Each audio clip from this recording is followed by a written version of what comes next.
Apparently everyone can dunk now. What's up, y'all? It's your man, that dude, bringing you guys another video. So episode 39 of Ahiru no Sora starts off where we get to see Nabe talking with, what's the name of the tall, lanky dude for Kuzu? You know exactly what I'm talking about. It's him and Nabe talking. Nabe comes to talk to him about wanting to expand his role on the team. He wants to do something to help the team because it seems like everybody else is starting to find their niche and starting to find out what they can do to ultimately make the team better. And Nabe wants to find his own role. And they hint that Nabe might become a shooter because, tall lanky guy basically says we need somebody else who can shoot. So are they going to make Nabe a shooter? We haven't seen Nabe really take a shot, but in the intro for the show, we see Nabe taking a shot. So does Nabe become like a specialist?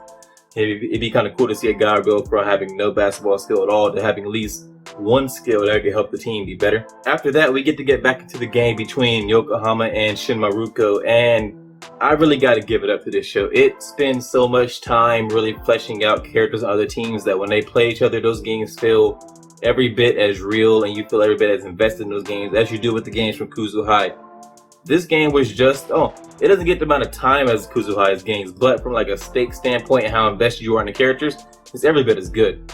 Like, I cared just as much about Chiba and Shinmaruko playing against Yokohama than I did, with some of the games where Kuzu High was playing, because another thing the show does great is it really encapsulates what it's like to be a high school player playing maybe your last season or your last game as a high school player, and it also really does a good job of capturing what it's like to be an underclassman playing on a team with maybe a couple of seniors, because you really want to play the game well for those seniors. You want to make their last season or their last game as good as it can be, because at that point you realize, okay, I have a few more years of playing whatever high school sport you're playing, but these seniors don't. And so you start to really play for the seniors. We saw that with Madoka when they lost in the tournament, where the girls Kuzu High team lost in the for the prelims.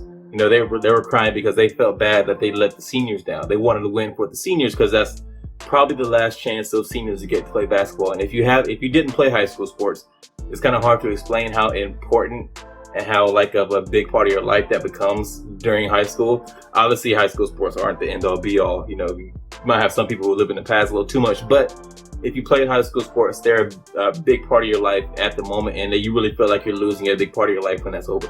And you really just got to give it up to the show for really capturing what that's like and capturing that emotion and putting it on the screen.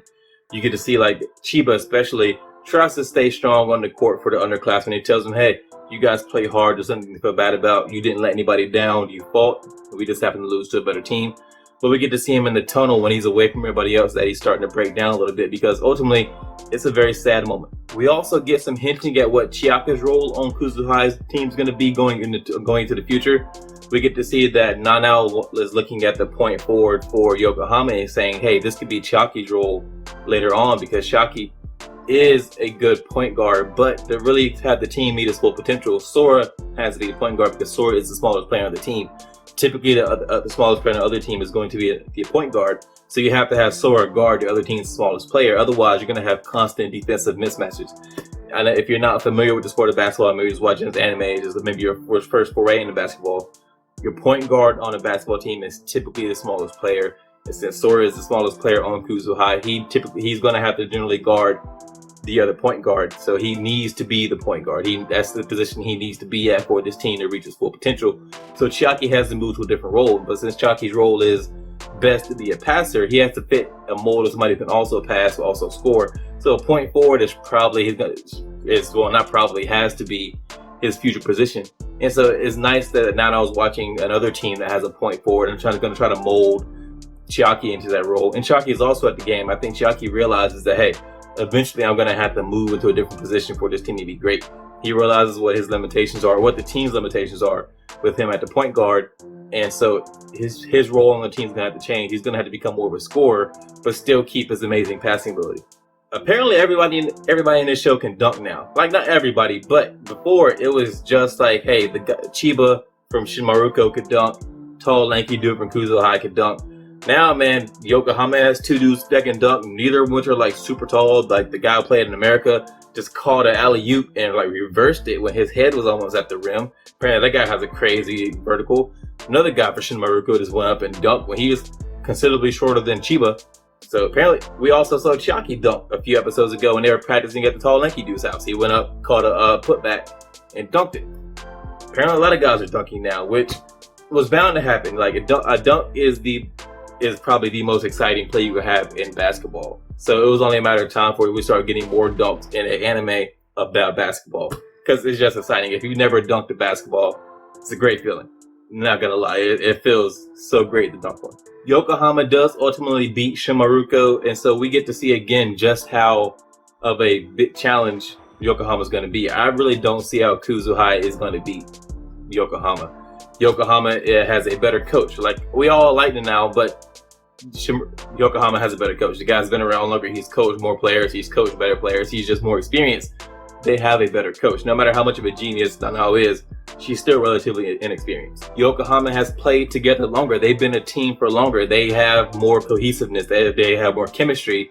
They know, everybody knows what their role is. Even though they're mostly a team full of guys who are just great individual talents, they at least know, hey, this is your talent, this is your talent, this is your talent. They know how to take all those individual talents and put them together to make a cohesive unit. And really, Yokohama is probably a more talented team. Like, we follow Kuzu High more closely because those are the central characters of the show. So we know that, hey, Sora can shoot really well. Momoharu can like jump really high and get rebounds and plays good defense. Chiaki is an exceptional passer. Kenji is like a great all-around kind of scorer, do everything kind of guy. And tall, lanky dude has a good post game. But just from a pure talent standpoint, Yokohama might be more talented. They have the guy who plays the point forward position, who is probably the best all-around player we've seen so far in this show. They got the guy that played in America. He can apparently jump out the gym and can score for days. And we don't even know what their other players are capable of. And we've seen that the coach for that team recruits players from all across Japan. And he's recruits the best players. And we already saw that the player they had to play in America just destroyed Kenji. Now, we know Kenji is a lot better than he was then. He's gone around, been like playing against high school or college players and trying to build up the skills, but Kenji still has the main fault of he doesn't work well in a cohesive unit. And he's going to have to get over that if they have any chance of beating Yokohama. All in all, episode 39 was a really enjoyable episode. I liked the whole dynamic with Chiba and Shinmaruko, and Chiba ultimately leaving the team because he's going to be graduating soon.